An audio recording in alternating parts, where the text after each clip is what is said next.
Ho an'Andriamanitra. Ny olana voalohany eo amin'ny fanompoana an'Andriamanitra amin'ny fiarahana amin'Andriamanitra dia raha tsy misokatra ny fonao. Raha tsy misokatra ny fontsika dia olana be zay amin'ny fiarahana amin'Andriamanitra. Satria Andriamanitra disponible amin'ny fotoana rehetra eo amin'ny fanatrehany hiresaka amiko sy hiresaka aminao, ampianatra sy ampianatra anao, ampianatra antsika zava-panahy ao amin'ny sitrapon'Andriamanitra. Amen.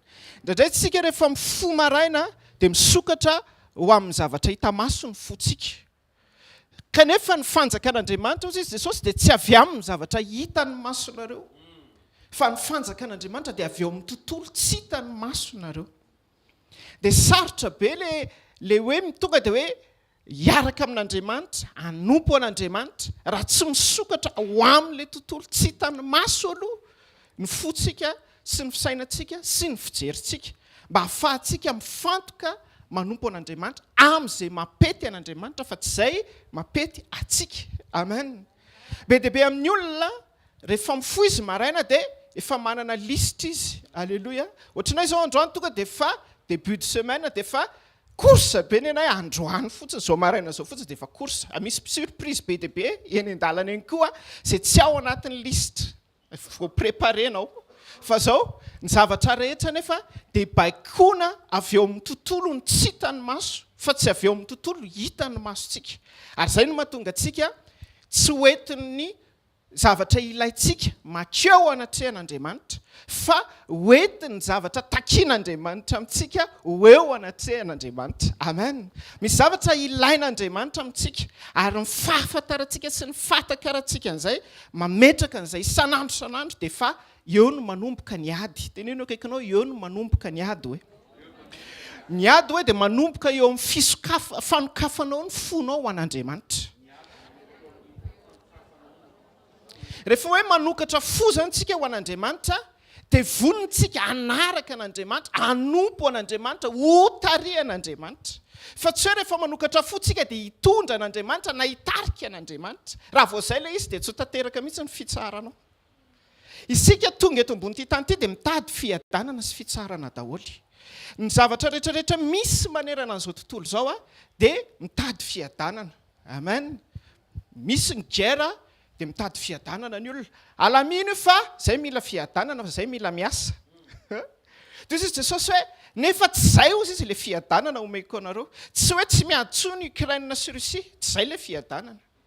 Fa reo izy mbola hitoy ireo ary ho avy izy rehefa akaiky ny fotoana tongavako dia hisy firenena amely firenena.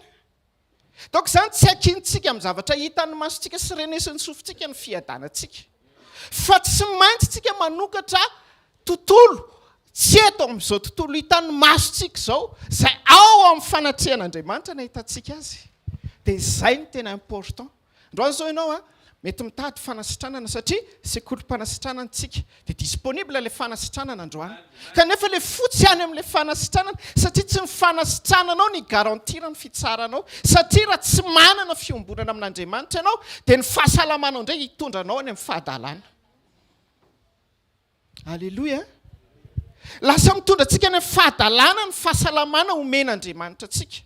Raha tsy fantatsika ny asarobidiny fisokafantsika ao amin'ny fiombonana amin'Andriamanitra, mitoetra ao amin'ny tsy hitan'ny masontsika fa tsy hoe ao amin'ny hitan'ny maso. Misy olona hoentiny hitan'ny maso hitady an'Andriamanitra, fa misy olona efa zakan'Andriamanitra hitady ny tsy hitan'ny maso mihoatra lavitra noho izay efa hitany teo aloha mity hafa ho an'Andriamanitra. Alléluia. Tsy filozofia zany fa fiainana zany. Teneno akaikinao fiainana zany fa tsy filozofia zany. Ndao tsika hisaotra an'Andriamanitra ny amin'ny fitiavany no ny fisokafany ty herinandro vaovao ty indray. Misaora an'Andriamanitra ny amin'ny programmany, misaotra an'Andriamanitra ny amin'ny planiny, misaora an'Andriamanitra satria misy zavatra mbola homanin'Andriamanitra indray ho an'ny tsiraray avy androany maraina. Tompo misaotra anao zay satria tsara ianao sady mpanao ny tsara. Misaotra anao zay satria omenao herinandro indray vaovao. Misaotra anao zay satria omenao fotoana indray vaovao. Jesosy hoe ny sekoly androany dia sekoly tsy mbola hitan'ny masonay na renesin'ny sofinay na niditra tao am-pony izany izy. Fa mangataka ny fanampianao zay fanamasina satria rehefa manomboka ny herinandro dia be ny objectif apetraka. Be dia be ny karazana zavatra tianay hotratrarina, tianay hovitaina. Kanefa misy zavatra important mihoatra lavitra noho izay mety ho saininay sy heverinay sy takarinay na mety izay ilainay eo amin'ny fahatsapana amin'ny maha-olombelona mitafinofo anay. Tompo Jesosy Mahalala, ampio ny tsiraray avy na ny olona présent eto fizika, na ny olona manaraka any ambadiky ny réseaux sociaux rehetrarehetrany. Aoka ny fananao masina Tompo anampy anay. Aoka ny teninao Tompo anampy anay mba hahatonga anay olona tena hoe misitraka, miaina, mivelona ny zavatra rehetra vitanao tamin'ny fanekenao hitondra ny azy fijaliana, tamin'ny fanekenao maty teo ambony azy fijaliana, tamin'ny fanekenao nanaiky nalevona, tamin'ny fanekenao natsangana ihany koa mba hahatonga anay mandova ny zavatra rehetra mihoatra noho izay mety heverinay sy sainay. Amin'ny anara maherin' Jesosy Kristy velona masina manankely avy Nazareta, misaotra Jesosy eo. Amen. Mazaho toerana amin'ny anaran' Jesosy. Alleluia. Mintsika fa manao zavatra Andriamanitra androany. Amen. Ary izay zavatra ataon'Andriamanitra zay dia tsy ilay zavatra tena eritreretinao. Amen. Fa misy zavatra tsy ao anatin'ny eritreritrao no ataon'Andriamanitra eo amin'ny fiainanao. Nefa izay mihitsy ilay mahatsara sy mampety antsika sy nareo. Zay le fiteny. Zay mihitsy le mahatsara sy mampety antsika sy nareo. Nefa io zavatra io averiko foana aloha. Nefa io zavatra mampety antsika sy nareo io tsy hoe zavatra takatry ny saintsika sy nareo. Fa zavatra ao amin'ny tontolon'Andriamanitra izy io. Ary tsy maintsy amikafantsika ny fotsika mba hahatonga antsika olona mandroso tsara amin'ny fanompoana an'Andriamanitra. Andriamanitra dia mitady olona anaraka azy. Ary izay fanarahana an'Andriamanitra zay dia mila disponibilité ny fotsika ho an'Andriamanitra. Tsika raha vao tsy disponible ho an'Andriamanitra dia tsy afaka manaraka an'Andriamanitra tsika. Betsaka ny olona tao amin'ny testamenta taloha no nafinaritra an'Andriamanitra ny fiarahan'Andriamanitra taminy. Anisan'izany Noa. Tao amin'ny programan'Andriamanitra nisy planina tsara ho fanangana génération vaovao tamin'ny alalan'ny Noa. Fa zao tsy maintsy disponible amin'ny fony Noa vao afaka hanatsangana le génération vaovao. Amen. Androany koa tsika mila manana fo disponible tsara ho an'i Jesosy aloha. Tsy amin'ny alalantsika ny amonjena ny olona fa amin'ny alalan'i Jesosy ny amonjena ny olona. Fa raha toa tsika tsy misokatra ho an'i Jesosy ny fotsika dia tsy mety ny zavatra rehetra na dia ohatra ny hety aza ny rehefa avy eo. Alleluia. Mety be fidiram-bolanao fa raha Andriamanitra mijery anao dia ozy izy Andriamanitra tsy mety le izy. Tsika zany tsy mise référé amin'ny zavatra mety ivelany. Mety tsara be ny akanjonao fa Andriamanitra mijery anao fa tsy mety le izy. Alleluia. Mety tsisy souci mihitsy zao tadidio tsara.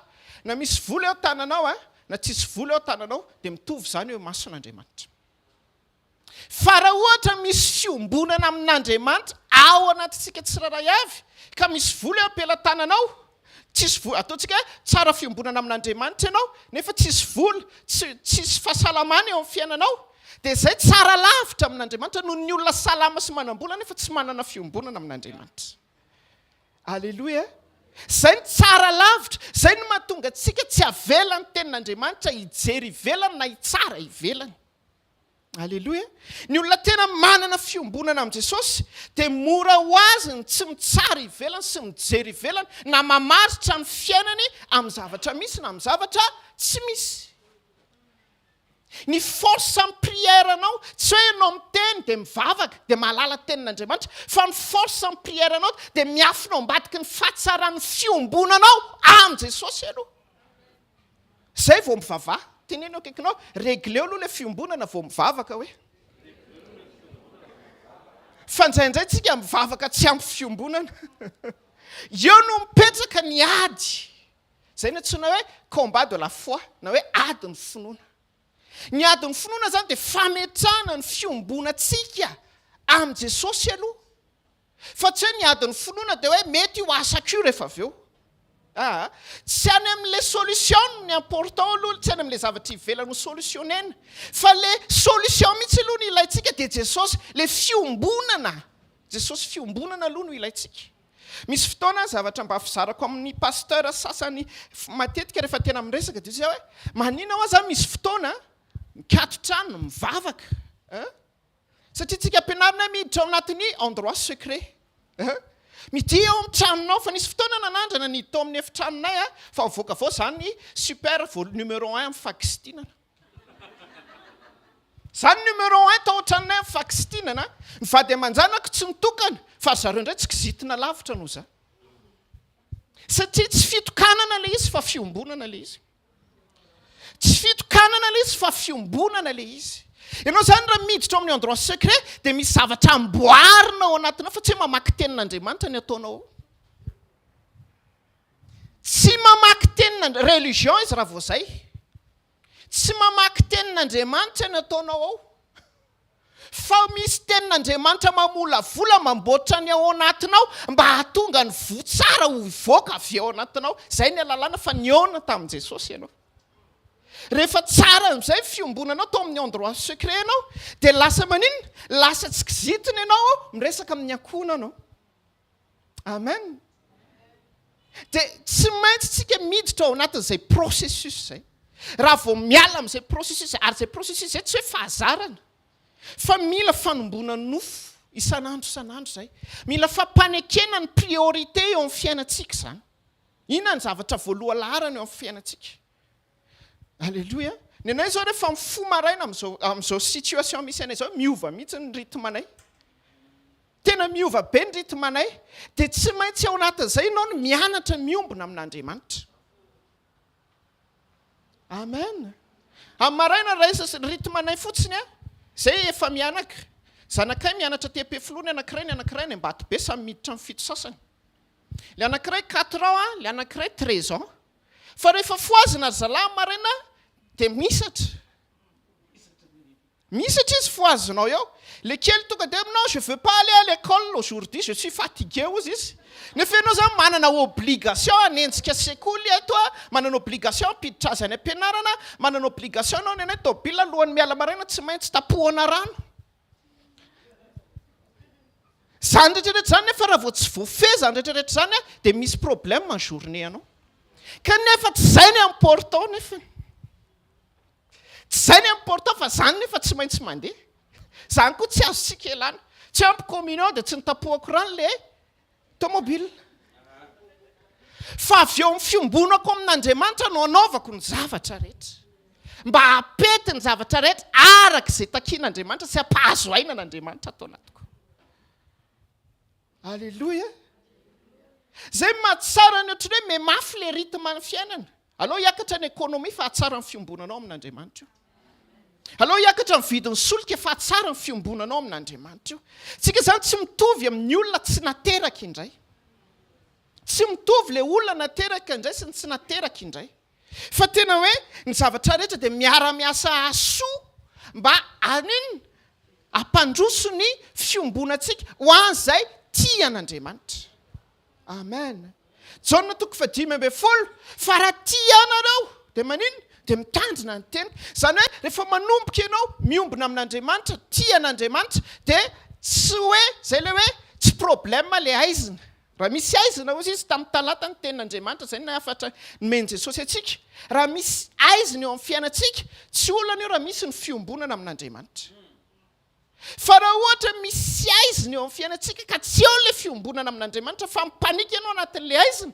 dia zay ratsy be zay eo amin'ny fiainam-panompontsika an'Andriamanitra satria Andriamanitra afaka mametraka atsika eo amin'ny aizina mba hahafahan'Andriamanitra miseho amin'Andriamanitra ny fahazavana azy tsy ianao no mazava fa Jesosy ao anatintsika rehefa tsara ny fiombonantsika amin'Andriamanitra dia misy fahazavana afaka ny posaka amin'ny alalan'ny famoahantsika toetra tsara iseho Jesosy eo amin'ny fiainantsika tsiraray avy alleluia mangina tsara tsika mino fa tsy fanginana matoritory zany fa fanginana mitsako ny tenin'Andriamanitra zany mino fa fanginana mandinika sy mihevitra tsara hoe ahoana marina moa Jesosy ty fiainam-panahiko ty ahoana marina za zany tsy afaka hiteny hoe roviany Jesosy no avy fiteniko amin'ny olona foana mety dans 1000 ans izy vao avy fa dans 1000 ans ve ianao azaka hirifiry mety rehefa aveo izy no avy dia mety vetivety any le hirifiry fa ny secret tena mahatsara atsika dia tsy maintsy ny fiombonana amin'Andriamanitra na inona zava-mitranga eo na inona zava-misy eo dia fiombonana ihany ny priorité ifoana ny lohalara zay no mahatonga Jesosy miteny hoe ka tsao aloha ny fanjakako sy ny fahamarinako. Dia manina zavatra rehetra, manampy anareo ny zavatra rehetra. Inona ny zavatra tianao ampiny Jesosy amin'ity taona ity? 2023 anao ray manontolo, miombona amin'i Jesosy aloha. Miombona amin'i Jesosy satria raha afaka miteny sy miresaka tamintsika ny 2023, dia hoy izy hoe za mila an'i Jesosy amin'ity fiainako ray manontolo ity. Raha olona zany ny 2023 dia izay, satria voasoratra ao amin'ny bokin'ny Romanina fa tsy adidio fa ny zavatra rehetra dia maniry fatratra hozy izy. Donc ny taona ray manontolo dia maniry fatratra. Ny farany volanao zany tsy maniry hofatrano ny farany volanao. Tsy tonga ny 30 avril dia maniry hofatrano izy, fa maniry an'izy izy. Maniry an'i Jesosy ny 30 avril anao. Dia Jesosy manino mipourvoir an'ilay fin du mois. Io jirama inge maniry an'i Jesosy fa ny kristianina ny tokony mijoro. Fa tsy tena lafo kosa aloha ilay facture raha misy sika mila teneno kikinao izay ilay miavao amin'ny fiavozana ny saina hoe. Fa na ho totofana vola be azy eto Madagasikara, tsy ampiovana inino fa tena miteny aminareo.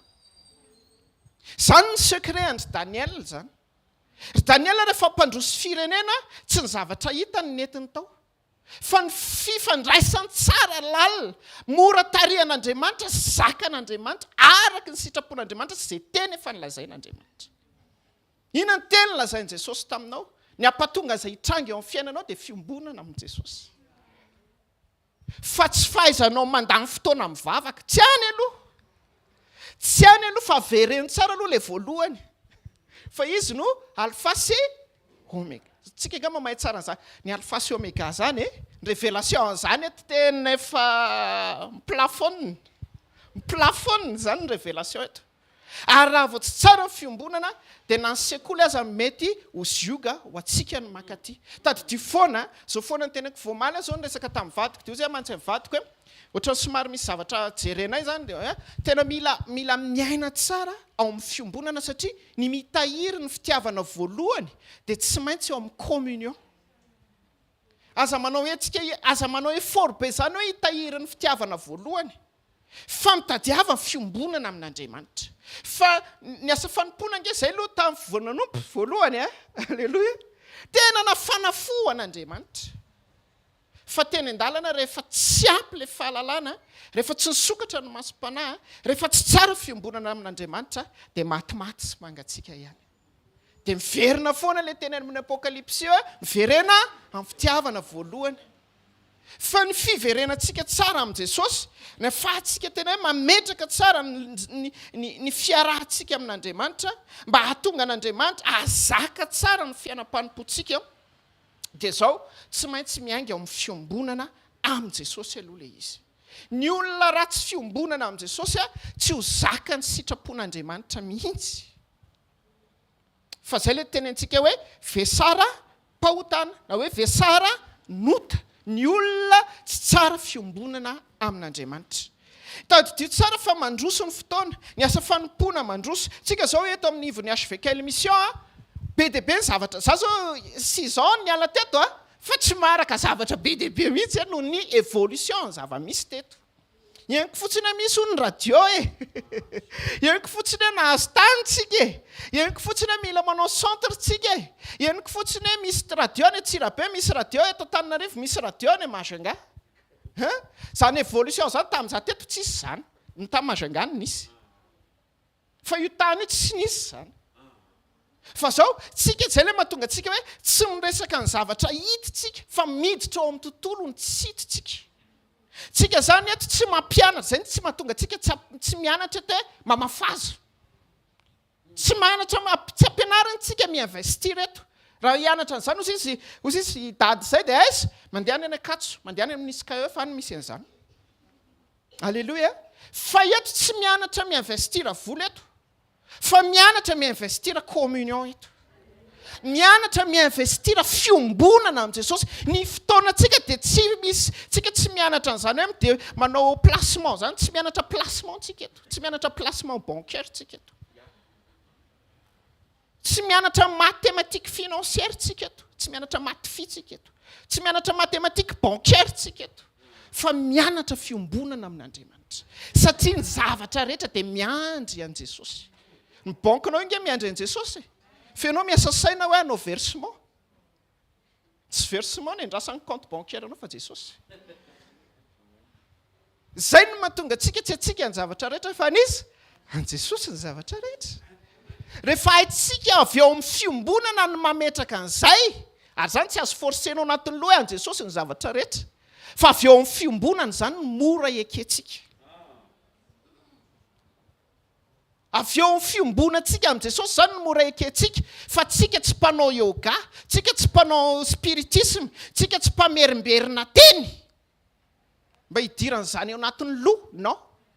Fa tsika eo amin'ny fiombonana no mamoaka ny teny. Za aloha tsy mare tehaka ho an' Jesosy. Mahafinaritra kosa aloha tehaka tsy dia misy fa nitsikitsiky hitako eny ihany na dia misy masika azany. Misy zavatra zany tsy maintsy ianarantsika tsara miaraka amin'Andriamanitra. Amen. Misy zavatra tsy maintsy haitsika tsara hoe inona Jesosy inona zavatra tokony handrosoako, inona zavatra prioriseko, inona zavatra omeko laharana voalohany. Amen. Indraindray ao anatin'ny sekoly ny fiombonana amin'i Jesosy tsika misy fafambaraka izay mandalo. Ary io voninahitra io raha vao tazomitsika be ela be fitiavam-boninahitra io dia tsy mety mihitsy ny fiombonantsika amin'i Jesosy. Jereo tsara nge ny zavatra nilalovan'i Jesosy rehefa namonjy antsika izy mba sainy ny plasin'i Jesosy tao an-danitra sy ny famirapiratany voninahitra sy ny fahatsarany lapa, ny fahatsarany toe-pon'i Jesosy sy ny kaliteny mba sainy sy hevery kely hoe ny fitiavany antsika tsy raray avy tsy nanota izy fa nanaiky ho tonga fahotana. Nanaiky hitondra ny faratsitsika fa zany mbola mety mora fa mpanjakany na Britanina teo mason'ny olona rehetra. C'est la honte ozy izy ny fiteny vazaha. C'est la honte. Famenarana zany. Fa raha tsy nisy famenarana tsy afaka niditra ny voninahitra tsika sy nareo. Fa isika indraindray manompo an'Andriamanitra mbola mitady voninahitra. Dia tsy mifankahita tsara amin'ilay lalana nandehanan' Jesosy. Izay tsy maintsy izorantsika. Fa izy Jesosy fa izay nataoko tsy maintsy handalovanareo ozy izy. Raha ny zaka ny hazo fijaliana dia mila nareo mitondra n'inona ny hazo fijaliana koa. Izay ilay tamin'ny sabotsy ho azy ny hain'ny révélation ny hazo fijaliana. Ary raha antsika nalala rehefa natao ny fahamarina sy ny fitoriana ny fiombonana sy ny hazo fijaliana, nisy vokatra be deaibe sa tsy nisy vokatra tamin'ny sabotsy, nisy vavolombelona, fa atsika tsy nampianatra fahagagana, fa inona nampianatra fiombonana. Amen. Tsika zany tsy hoentin'ny zavatra hitan'ny maso. Ary tonga dia lasa ilay izy pasitera fa ohatrany tsy nanisy verset mihitsy ianao hatramin'ny voalohany. Izy za rehefa ohatr'izay tonga dia lasa ohatr'izay dia avy eo miverina any amin'ilay verset. Fa ilay verset afaka vakianareo any an-trano fa ho tsongatsongaitsika ilay satria misy efa mandeha ihany koa ny fotoana fa raha tonga dia ho vakiantsika daholo ilay verset dia tonga dia alainareo any an-trano ny révélation ambiny. Alléluia. Jaona toko fahenina ny andininy faharoa dia ny andininy fahadimy dia dinga hatramin'ny fahafito. Zao vaky ny teny amin'ny anaran'i Jesosy. Jaona toko fahenina ny andininy faharoa dia fahadimy ka hatramin'ny fahafito amin'ny anaran'i Jesosy. Ary nisy vahoaka betsaka nanaraka azy Jesosy io zany no ny nahitany famantarana izay efa nataony tamin'inona tamin'ny marary. Inona zany na tonga nyreto vahoaka reto nanaraka an' Jesosy? Fa tsy mare tsara mihitsy. Za vazenay za taloha retraité tao amin'ny chorale. Efa misotro ronono tao amin'ny chorale. Amen. Fa za tsy tiako ilay olona miteny moramora ohatr'izany. Tsy tiako ianao fa indraindray ny fitenenana mafy mamono fiainam-panahy indraindray. Amen. Fa tsy ny communion tsy hoe miteny moramora. Tsy rehefa miteny moramora ianao dia en bonne communion. Non, zany zavatra extérieur zany. Fa afaka miteny ohatr'izany teneniko izany ianao fa en communion sa hoe mena micro daholo isaky ny anina dia asiana micro amin'izay isaky ny anina. Fa miverentsika hoe famantarana na tonga ny olona nanaraka an' Jesosy. dia raha vakitsika jaona toko fahenina ray manontolo io dia ho hitanao misy etapy anankitelo nitondran'i Jesosy an'ireo olona ireo. Ao amin'ny jaona toko fahenina io dia nanaraka an' Jesosy aloha ny olona no mifamantarana. Fa avy eo Jesosy rehefa vita le izy dia iny aloha zavatra nitsanga. Andao aloha toizantsika fa lasa aloha be indray. Hozy izy pasteur Jean zay indray hoe ary vita aloha indray le révélation nefa mbola misy fotoana malalaka. Rehefa mipololotra ao anatinao le izy dia indray lasa aloha le zavatra tian'Andriamanitra rehetra tenena fa andao hoe tsitsika par étape le izy. Dia hozy izy Jesosy dia nisy vahoaka betsaka nanaraka azy ny 5 ary Jesosy nanompo ny masony ka nahita fa nisy vahoaka betsaka nanatona azy. Dia hoy izy tamin'ny Filipo, aiza no hividanantsika mofo hohanindreo ozy izy. Zany hoe Jesosy zany io mofo tadiavinao hoe fa any amin'ny kajin'i Jesosy io. Jesosy androany tsy miteny hoe aza misaina tsy amme mofo fa Jesosy androany mampianatra antsika aza misaina le mofo fa zany ianao an'le mofo. Halleluja.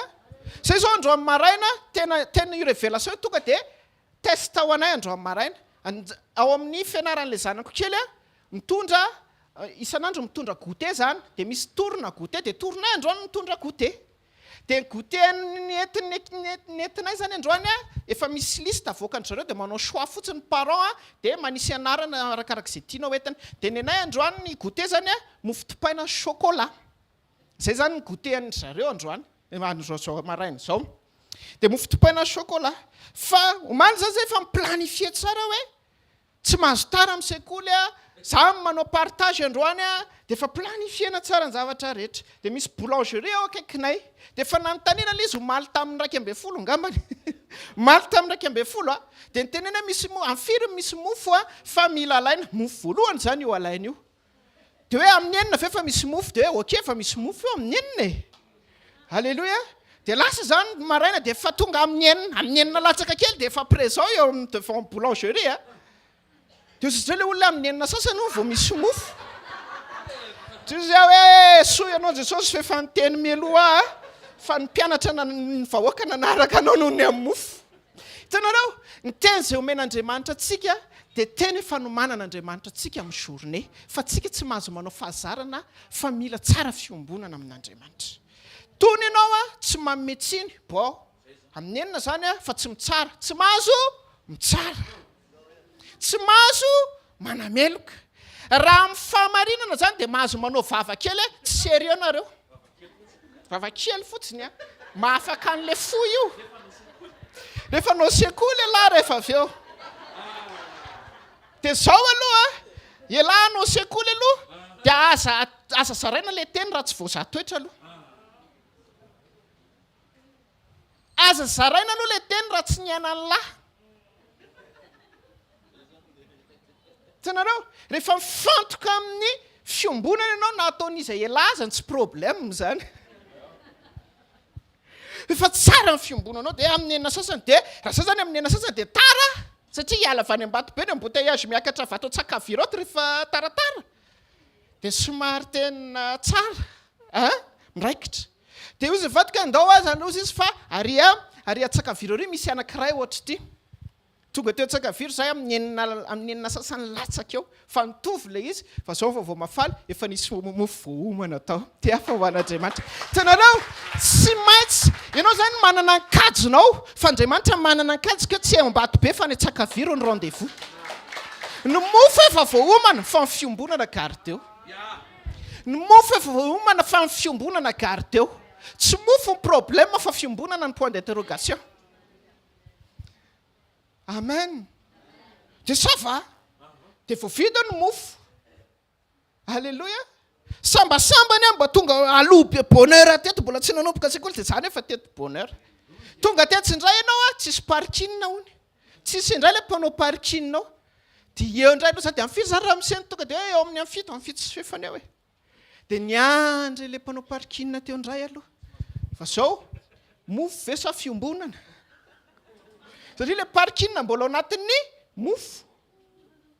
Fa tsy maintsy zany ianao miambina tsara foana hoe ny fiombonako amin'Andriamanitra tsy azoko votsitra satria ny fampitapiainana ao anatin'ireo olona manao tsy mety ireo ihany koa dia isy ankinany amin'ny fiombonako amin'Andriamanitra satria matoa ireo olona ireo manao erreur dia mila fiombonana amin'Andriamanitra koa ireo izay. Ty hafa mafy ho an'i Jesosy ianao. Hitanareo, rehefa misaina avy eo amin'ny fiombonana ianao dia misaina famonjem-panahy ianao. Fa raha avy eo amin'ny ositra ianao dia samanozina ianao.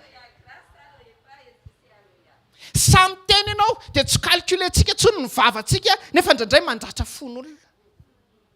Fa rehefa tsara ny fiombonana dia voafeny vavantsika. Amen. Mila zany tsika tena mizara n'izay fiainana izay. Dia hoy Jesosy tamin'ny Filipo. Filipo io zany efa fantatry Jesosy hoe bandy ohatrin'izy io. Lehilahy ohatrin'izy ity Filipo ity. Satria tety Jesosy dia s'adresser spécialement tamin'ny Filipo. Dia inona zavatra ny tenen'i Jesosy? Nagaga tsy Petera teto ny s'adresseny fa izy Filipo teto ny s'adresseny. Inona ke ny tantara fantatrareo tamin'ny Filipo? Inona ny vava nataon'ny Filipo tamin'i Jesosy raha fantatrareo? Misy teny zay vao teny ankoatra izy tena izay marina ilay izy pasteur. I Filipo io ilay santeny asehoanay rangany ray dia ampy anay zany. Efa hita an' Jesosy hoe ty Filipo ty tsy mety mahita ny tavako mihitsy fa mbola mpitady mofo koa dia izy Jesosy ndana aloha misahirana mofo elahy. Am'roa mofo izy ireo olona ireo aloha satria fantatry Jesosy hoe hitako mbola micomprendre resaka mofo eto tany aloha dia dana dia izy Filipo ahoana ny impossible satria raha vakitsika ty dia izy Filipo hoe izany nanontaniany mba hizaha ny toetra azy zany hoe Jesosy zany rehefa mizaha toetra dia te hamerina antsika any amin'ny fiombonana izy. Jesosy zany rehefa mandalo fizahan-toetra ianao dia averenao anatinao aloha hoe miantso ao amin'ny fiombonana indray Jesosy zany. Rehefa misy olona zany miteniteny foana amin'ny fiainanao dia tsy hoe isaina ianao hoe ndray andro any anany ale dia anao ny ale dia ny andro retour aza miandro retour zany fa miverenana amin'ny fiombonana fa izay ny retour tsara indrindra. Zay ny retour tsara indrindra fa tsy hoe miandro kendro-toana rapitso. Za zao manao exercice be eto mitondratondra tomobile. Misy tena aksisika be dia misy fotoana ratsy le fo eo mpitondrana zany tsy mamenatra fa indraindray mantsy rehefa izay mpitorotony mitsotra ny tsy mety ataonay dia mora ho aminareo mandray ny teny satria izy ve ohatr'izay koa satria izay mantsy rehefa mitory dia eritreretinareo tsy mila entina mbavaka tsony satria efa otopy aza manao erreur ohatr'izany fa mivavao anay mandrakariva sa tsy zany mivavao anay mandrakariva hoe tomba mbavaka izay fa tsy hoe rehefa mizara dia otopy marina fa rehefa mizara kosa aloha dia tokony hiaina satria tsy afaka hizara ny zavatra tsy iainana aloha satria tsy miampita le fiainana raha ianao zany tsy migote an'le izy ary adiniko ny nameny titre ny toriteny androany mahalala ny fiombonana amin'i Jesosy izay ny titre.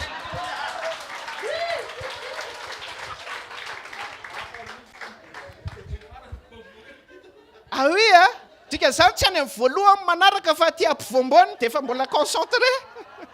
Inona ny secret-an'izany? Fiombonana. Ao amin'ny fiombonana miaino an'Andriamanitra mba ahomora zakan'Andriamanitra amin'izay takian'Andriamanitra sy tian'Andriamanitra mpanaovina anao satria Andriamanitra te hiara-andeha amintsika ao amin'ny fanaovana ny sitrapony. Amen. Dia ozy izy Jesosy tamin'ny Filipo hoe omeo sakafo aloha izy ozy izy. Nefa ny Baiboly miteny fa Jesosy efa nahalala ihany izay tokony ho ataony. Filipo namaly azy hoe na dia mofo vidiana denari roanjato aza ozy izy dia tsy ampy an'izy rehetra. Kanefa Jesosy rehefa namely le mofo ampy ve le mofo sa tsy ampy? Misy zavatra tsy takatry ny sainao fa ho ataon'i Jesosy eo amin'ny fiainanao. Misy zavatra tsy takatry ny sainao io fa ho ataon'i Jesosy eo amin'ny fiainanao. Amen. Aza kajiana fotsiny le izy fa manjary raha vao lasany amin'ilay zavatra ilainao ny fisainanao sy ny mombanao dia mandrava ny fiombonanao amin'Andriamanitra. Indraindray inge ny zavatra inoantsika an'Andriamanitra eo amin'ny ilaintsika tsy maharitra manomba ny finoantsika ny fijoroana amin'ny sitrapon'Andriamanitra. Ohatra ianao hoe mitady mofo dia ino ny inonao fa adinonao hoe za tokony hiombona amin'Andriamanitra satria misy fakapana be dia be miatrehako mandritra ny journée. Amen. Dia raha vao tsy mitandrintsika zany ao anatin'izay dia lasa simba le zavatra tadiavin'Andriamanitra sy takian'Andriamanitra izay mahatsara antsika sy mahatsara an'Andriamanitra. Amen. Misy zavatra sarotra be ny anakentsika azy hoe mahatsara atsika nefa zay mihitsy le mahatsara atsika. Sarotra be ny anakena le satria ao amin'ny tontolon'ny fisainantsika misy zavatra priorisentsika. Satria eo amin'ny fampianarantsika dia misy zavatra ampianarana be dia be eo amin'ny nofo. Fa tsy ohatr'izay le fiarahana amin'i Jesosy. Dia Filipo zany namaly dia izay ny teneny tsy possible ozy izy namofo be dia be aza novidiana voky andreo. Nefa rehefa nataon'i Jesosy ilay izy tamin'ny fisaorana dia ina zavatra ny se passé. Dia hoe zaho izy fanta Jesosy ke rehefa niteny hoe zaho izy fantatra fa miaina foana satria zaho manao zay sitrany. Ny sitrapon'Andriamanitra voalohany tsy hoe ianao manao izay lazain'ny tenin'Andriamanitra fa ny sitrapon'Andriamanitra voalohany fiombonana. Misy olona nge mijoro manao sitrapon'Andriamanitra fa izy mi se permettre amin'ireo mason'Andriamanitra fa izy ny super top fa navita ny sitrapon'Andriamanitra. Zéro koa zay. Tsy fiombonana zany. Tsy fiombonana zany. Fa raha tsapanao Kristy mivelona tao anatiko, zay no nahatonga ny aina, navita ny joro, zay no navita ny aina sy nandany fakapana rehetrarehetra. Dia izy Andriamanitra hoe zay ny tena izy ary zay ny olon'ny fanetretena. Ny olon'ny fanetretena dia manana fiombonana lalina amin'Andriamanitra. Aoka ianao hoentin'ny fanetretenanao hisandratra ho amin'ny fiombonana. Ny fanetretena tsy midika hoe ho lasa président directeur ianao rapitso. Na ho lasa PCA ianao. Tsy possible. Tsy maninana tsy lasa PCA ianao fa manetretena mba hoentin'Andriamanitra amin'ny fiombonana. Fa na ianao zany mpamafatra indrindra ao amin'ny société misy ianao, ianao sambatra indrindra satria fiadanako no meko anareo fa tsy ny fiadanana izao tontolo izao. Izao tontolo izao miady PCA, izao tontolo izao miady PDG, fa ianao miady iombona amin'Andriamanitra. Oh!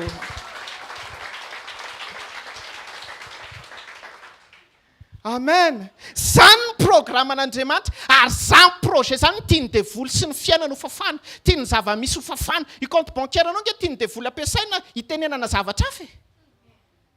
Fa zao miverenana amin'ny fiombonana. Amen. Dia manombo mitsika ozy izy dady zay. Amen. Manombo mitsika. Fa le tsika tsy hoe mitsika dia hoe tsy anjery fotsiny le fifalian'i Jehovah no heriko sy tanjoko. Ina aloha le tena fifalian'i Jehovah. Ianao mikakakaka sa ianao tsara fiombonana amin'Andriamanitra. Dradray le kakakaka façade fotsiny fa le fiombonana zéro. La joie de l'Éternel est ma force. Mais c'est quoi la joie de l'Éternel? Ina fifalian'Andriamanitra. Fa kio Baiboly fa ny fiombonana amin'Andriamanitra ny fifalian'Andriamanitra. Sy izy ny zanako mahafaly andrindra. Izy mahafaly azy indrindra Jesosy. Izy nenoi convoqué, izy Elisy Mosesy. Fa rehefa miombona amin'Andriamanitra tsika dia lasa fifalianao. Le fiombonana mivadika hery. Zay le hery ny Jesosy miasa ao anatintsika mahatsara ny zavatra rehetra. Dia misy zavatra tsy asantsika saina fa na ny ranomasina aza mahita an'i Jesosy velona ao anatinao. Amen. Mahita hoe misy Andriamanitra ao anatin'iny. Misy olona ne tsy torianao teny fa ny fijoroanao sy ny fiombonanao amin'Andriamanitra dia mahita an'Andriamanitra ao anatinao izy. Na ianao koa aza gaga hoe inona zany zavatra mitranga zany. Ary zay no mahatonga an'i Jesosy miteny hoe be dia be aminareo ozy izy ireo tsara fiombonanao ahita surprise tsara rehefa miverina. Fa ny olona dedaka, ny olona mpitady sitraka eto ambony tany dia manao zavatra rehetra mba ho ahitana anazy izy. Dia efa ozy izy Jesosy efa eto aloha izy dia efa azo. Fa tsy ahita surprise rehefa ho avy. Fa ny tsara fiombonana mahita surprise rehefa ho avy Jesosy. Satria marina ny Korintiana. Halleluja. Raha vao tsy ampy koa lefa le fiombonana dia ohatrany hoe ela be le surprise pastera. Satria tsy ampy le fiombonana. Zay le teneniko teo hoe tsy fantatritsika fa Jesosy ho avy tampoka. Ka le tampoka tsy fantatritsika le duréany. Tsika tsy afaka aminany an'izany. Amen. Fa tsika mitady fiombonana amin'Andriamanitra mba hatsara foana azakatsika ny zavatra rehetrarehetra misy ety ambany masoandro. Tsy ho zaka anao zavatra mitranga ety raha tsy misy fiombonana amin'Andriamanitra. Tsy mahazaka zavatra ety ambany masoandro ianao raha ampiasain'ny fanosorana fotsiny. Tsy mahazaka. Fa ny fiombonana no hiantoka ny fitsaranao, ny fiombonana ny antoka ny teny tsara ho avoaka ny vavanao, ny fiombonana ny antoka tsara ny good attitude anao sy ny good acte anao. Zay no mahatonga an'Andriamanitra tsy azontsika trompena amin'ny acte izy. Tsy hoe zany manao tsy hoe zany dia hirotsaka dia hiteny hoe zany anga nomboko izao tena hiasa be ho an'ny radio dia ho ataoko daholo ny faisceau rehetrarehetra dia amin'izay mahazo tsara eto Antananarivo. tsy any ny mamaky an'Andriamanitra aloha. Fa ny mamaky an'Andriamanitra, tsika zao anao grand rally, amen, ty hafa mafy ho an' Jesosy. Dia ty zavatra ty zao teneniko anareo resaka tamin'ny zoky be pasteur Jao za tamin'ny sabotsy. Dia ny zavatra be dia be miverina tao anaty zany eo amin'ilay resaka proposition na grand rally. Dia na zavatra nitranga ohatrany hoe verina tao anaty kidôle manao estrady tsara tarehy, sono tena tonga dia tamin'ny farany za teto zao 8 paires no nampiasaintsika tao fianaratsoa, 8 paires. Tonga dia maheno fianaratsoa ville. Fa ohatrany verina tao anatiko zany zavatra rehetrarehetra zany, fa nanimba ny fiombonako tamin'Andriamanitra. Inona nalalaka ny rava velona be izy za tena ndoranga ho atao tena finoana zany hoe ndoranga atao tsara ny grand rally zao. Fa inona nalalaka fa raha tsy fiombonana ny famaly tamin'ilay lalahy teo amin'ny parking ny lody. Le nirava tamin'ny sabotsy io nefa avy nanao fandraisana. Satria zany tsy nanana vola omena anazy.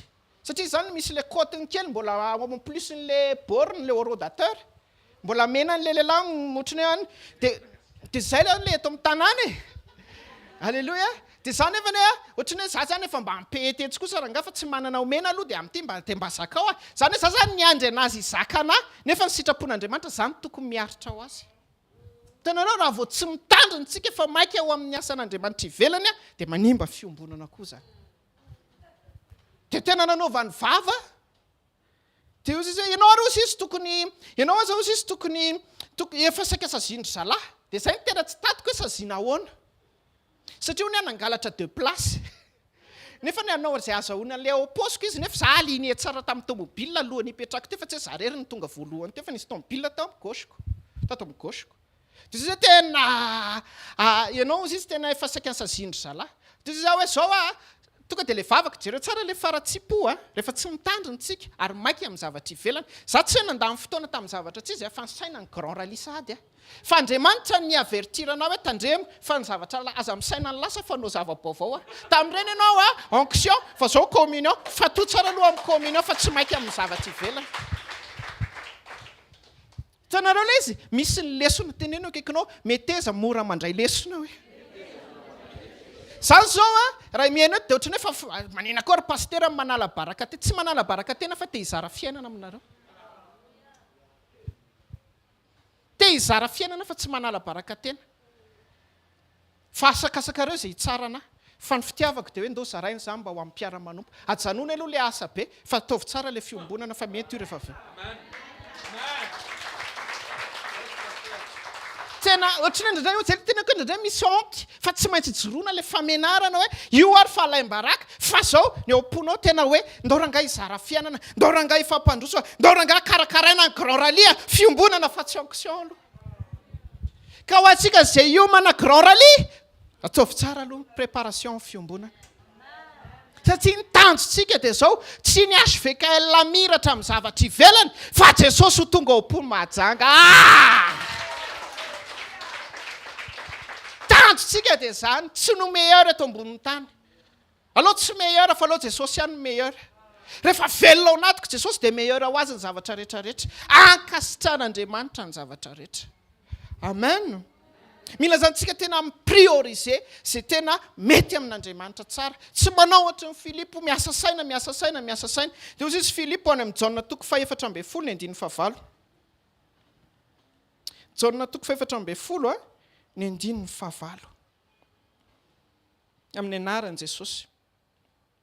Ary Filipo taminy tompoko asehoanay ny ray dia ampy ho anay izay. Dia inona ny valiteny Jesosy? Hoy Jesosy eo amin'ny 9:7.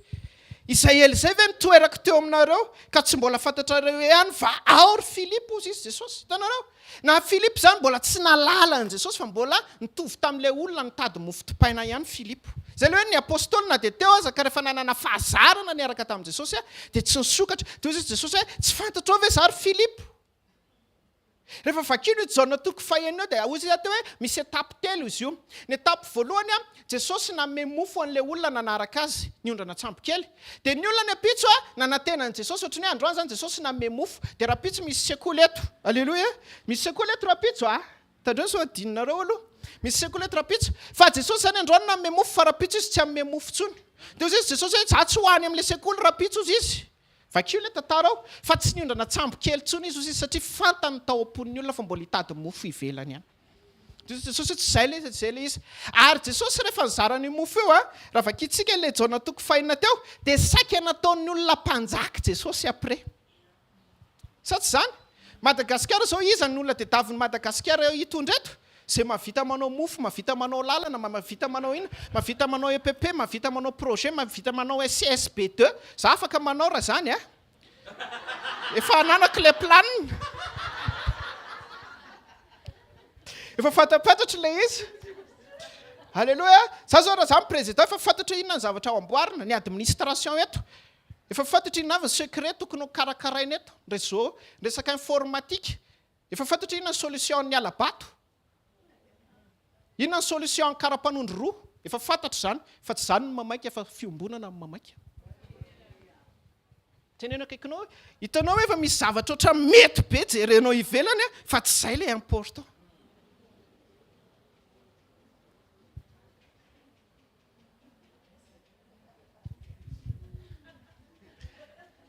Za aloha faly fa mandray lesona daholo ny eto androany. Ary hitako fa ho herinandro miavaka ty herinandro ty. Alléluia. Mora tena misaorana Jesosy tsika raha mitsika latsinainy maraina zany. Ny olona rehefa mitsika dia ino? Rehefa zoma farany herinandro. Fa latsinainy zany ny olona serina daholo. Anao zavatra ohatr'izao efa be le zavatra planifie ao anatin'ny loha. Fa zao fiombonana ny antoka amin'ity herinandro ity. Firaisantsika amin'i Jesosy ny antoka amin'ity herinandro ity. Fandrosoana tsara amin'ny ara-panahy ny antoka amin'ity herinandro ity. Zany ny apetiny zavatra rehetra teneno hoe izay ny mapetiny herinandroko amin'ity. Amen. Rehefa tsara zany zavatra rehetrarehetra zany dia mety amin'izay ny zavatra rehetra. Ary zay ny sorantsika n'Andriamanitra hoe tsy mba ohatry ny firenena développé tsy mahalala n'Andriamanitra Madagasikara fa tena hoe mahalala n'Andriamanitra fa mbola anatin'ny fasarotana satria mila fiombonana Madagasikara. Raha tiantsika Madagasikara ho number 1 tsara fiombonana ny kristianina.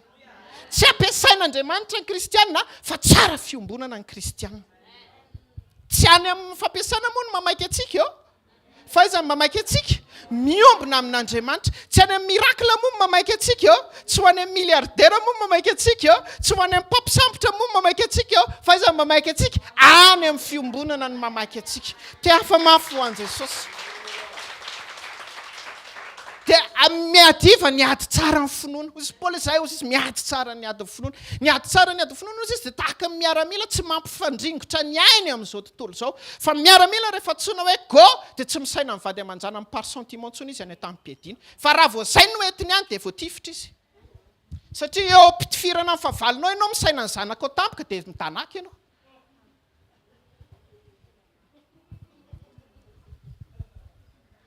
Ianao tokony hitifitra ny zanako ao ny tsarovanao dia tifirany favalo fotsiny ianao. Raha tokony tsy nandeha amin'ny sentiment anao hamono ny favalinao ahita ny zanako ao rehefa aveo dia ny contraire no mitranga. Rehefa misaringotra amin'izao tontolo izao. Amen. Amen. Ary niezaka ihany tena nangataka tamin'ny tompo fa tsy zara raha voazara le izy. Fa isaorantsika n'Andriamanitra fa mbola betsaka ny fotoana. Fa zay mino fa ny zavatra voaraintsika androany. Mino fa ny fanena tamin'i Jesosy nareo androany. Mino fa marina taminareo ny lohateny androany hoe mahalala ny fiombonana amin'Andriamanitra. Rehefa mahalala ny fiombonana amin'Andriamanitra ianao dia zay ianao no tena antsoina hoe mahalala ny Jesosy tokoa. Ary rehefa mahalala na dia matory aza amin'ny mahalala dia meny ihany izay irin'ny fony. Rehefa mahalala dia na dia matory aza amin'ny mahalala dia meny ihany izay irin'ny fony. Tsy diso ane ianao maniry vady. Amen. Fa niantoka ny secret ny fifandraisana mivady ny vie conjugale anao dia fiombonana amin'Andriamanitra. Fa tsy ny atsara ambika ny ramosena madama. Ho antsika ilay tanora miezaka no bogosy io tandremo. Na misy tanora miezaka no bogosy eto dia mba ny lesona hitako ny bogosy ity toko dia fahoriana amin'ny fiainana. Satria mampisaraka anao amin'Andriamanitra. Za tsy mitena aza miakanjo tsara, za tsy mitena aza manao volo, za tsy mitena aza manao tsara tarehy, fa atovy tsara aloha ny fiombonana. Fa ny ambiny an'Andriamanitra mikarakara azy. Tsy diso ange fa iza moa nanao bogosy koa tsy Andriamanitra. Sa tsy zany? Fa tandremo ny zavatra ivelany. Tandremo ny zavatra ivelany.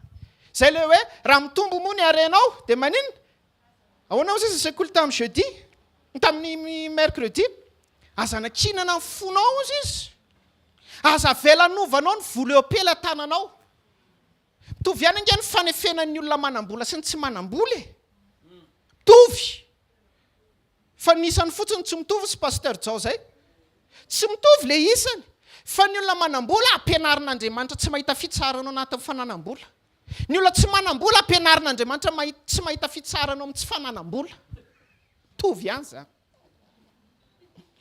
ka tsy afaka tsika maritra ny fiainantsika amin'izay eo apela tanantsika na izay ananantsika halleloia firy moa ny olona mpamitaka an'Andriamanitra fa tsy manana ninina fa hitady fotsiny tahaka an'ireo olona nila mofo ary firy ny mpanan-karena mampiasa vola amin'ny fanjakan'Andriamanitra fa hibaiko an'Andriamanitra fa tsy hanaky an'Andriamanitra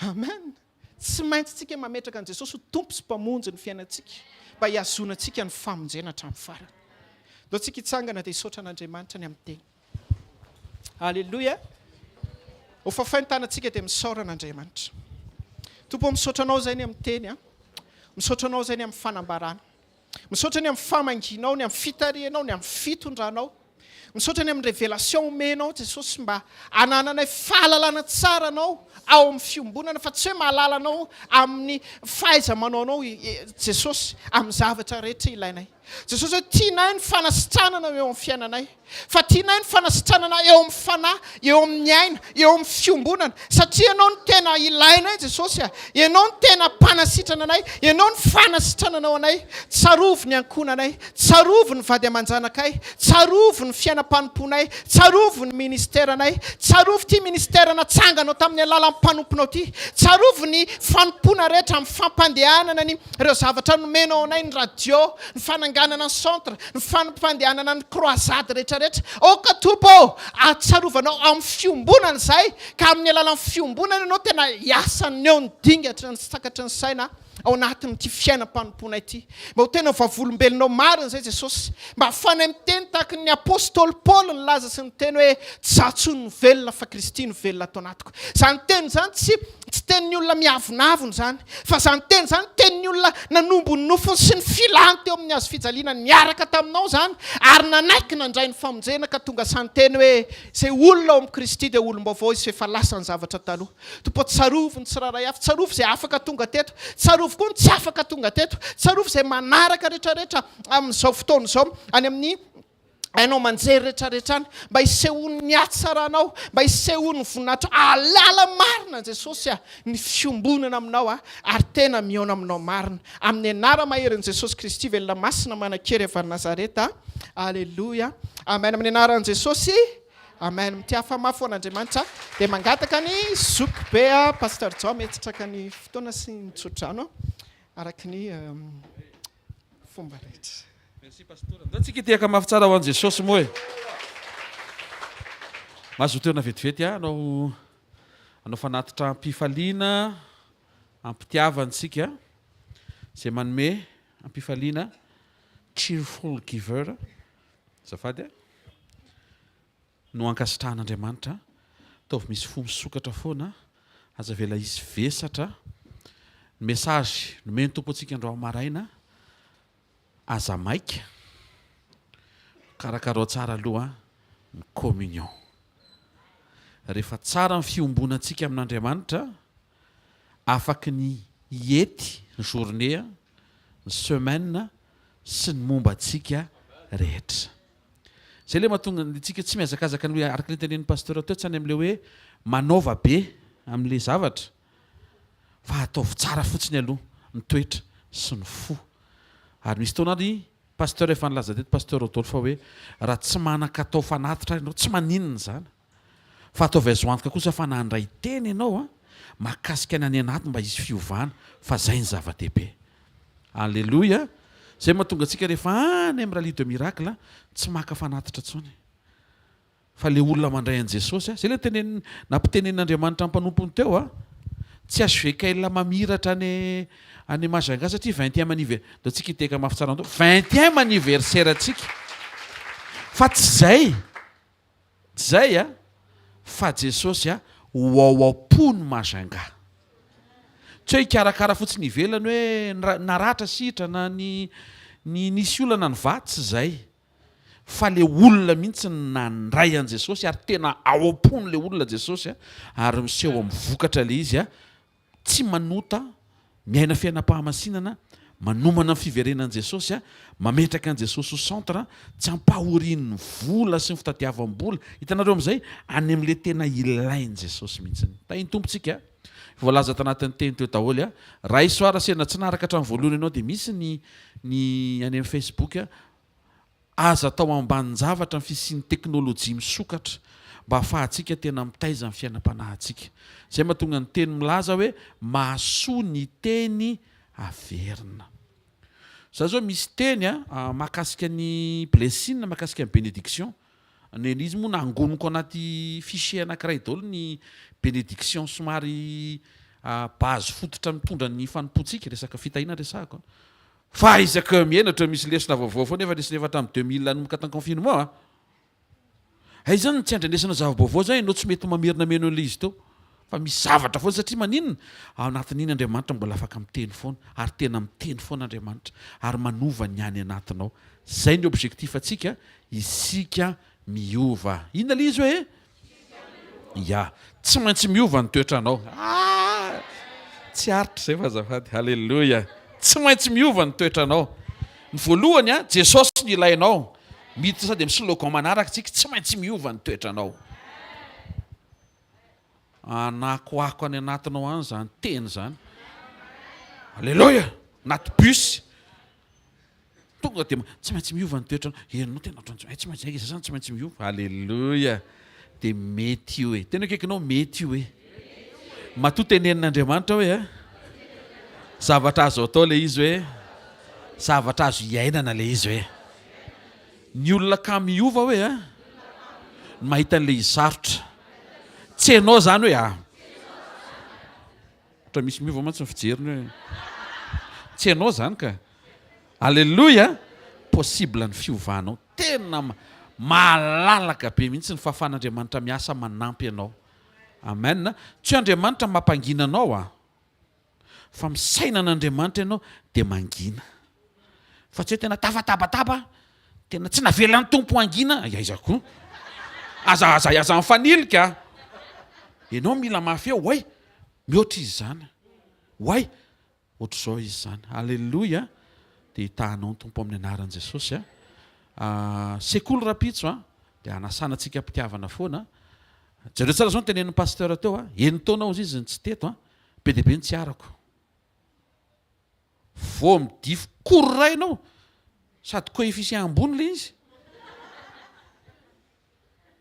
raha azo atao zany tika raha mbola azonao atao manamboatra fotoana dao hianatra tsy ho maty antoka ianao sahako migarantiranao fa tsy ho faty antoka ao anao ny fanomezanao fotoana ianaranao momba ny toetra an'Andriamanitra amen mitsangana-pitiavana ray dia ho fafantanao dia isaora Andriamanitra misaora azy fa nitarika anao teto ny fanamasina tsy vao azo ny zavatra tany amin'izay nisy anao tany ianao mety tsy nisy frais mety misy fanaintainana mety nisy programa mety nisy akamono fa tsy voatazon'izay ianao fa tonga sao matsara eto anome voninahitra an'Andriamanitra natao zao fiandohan'ny herinandro zao isaora Andriamanitra ankasitrao ny fonao manontolo mbola sensible amin'ny fonao afaka hotarian'Andriamanitra natao zao fiandohan'ny herinandro zao hikatsaka sy hitady ny tavany ametraka ny fahamarinana sy ny fanjakana ho loha laharana misaora azy ny amin'ny fampiasan'ny mpanompony misaora azy ny amin'ny témoignage tonga mamelombelona ny tenin'Andriamanitra amin'ny zavatra iaina ny mpanompona mba ho fantatrao tokoa fa hiady tsara ianao ary efa misy fandresena voahomana